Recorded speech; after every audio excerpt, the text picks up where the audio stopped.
Hello everyone, take a sock, cut off the top as such. Now take out some cotton from the stuffed toy and then stuff it into your sock. Once you're done stuffing it into the sock, this is what it should look like. Draw the top together using some needle and thread. Add another thread at the top in order to make it look like a head at the top. Now using a needle and thread, sew the sides together in order to make it look like hands. Once again, take the needle and thread, do the same at the bottom in order to make it look like legs. Take a lot of thread that has been rolled around and then add it as the hair at the top as you can see in the video. After this, you may take the top of the sock and then make it look like a beanie by drawing the top of it together. Add it to the top as such. Once again, take the needle and the thread and then make the eyes and the mouth out of it. You may add the top of a keychain to it so that you can use it as a keychain.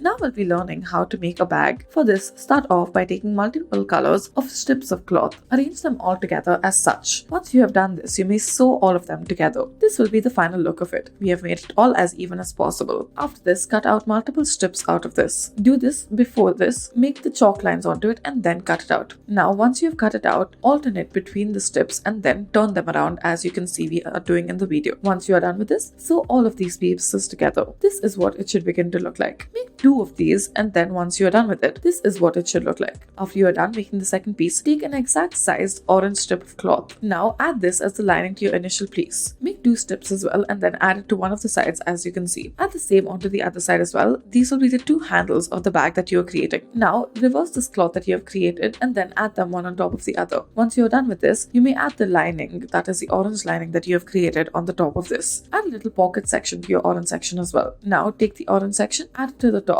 Before you do so, however, make sure that you measure it as equally as possible. Now cut off a small strip on either side of it, that is on the side of the lining and on the side of the cloth. Afterwards, taking the hole that you have created, spread it out as such and then sew it shut. Do this on either side. This will form the base of the bag. Now, once you are done with this, insert the orange piece into it and then this will be the inner lining of your bag. Now we'll be learning how to add the zipper to it. Take two strips and then add it on either side of your zipper and then stitch the two together as you can see. Once you are done with one side, you may proceed on and do the same with the other side as well. Now once you are done with the other side, you may insert it into your bag.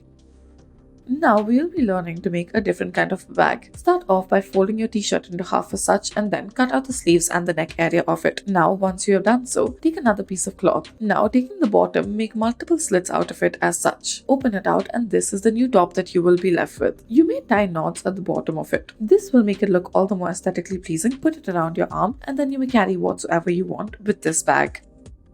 Next, we will start off by taking this pink bomber jacket. Now, we will be thinking of cutting it right through the center as such. Now, we'll also think of taking the bottom as you can see. For this portion that we have taken out, separate the two once you're done. Fold over the sleeves as such. Open up the jacket. Do not cut the portion, however, sew across it. Now, add the zipper to it and now fold it in as you please. Once you have folded it in, this is what it should look like. You should still be left with the zipper. Now, once you're done with this, zip it shut and then it can be used as a pillow as you can see.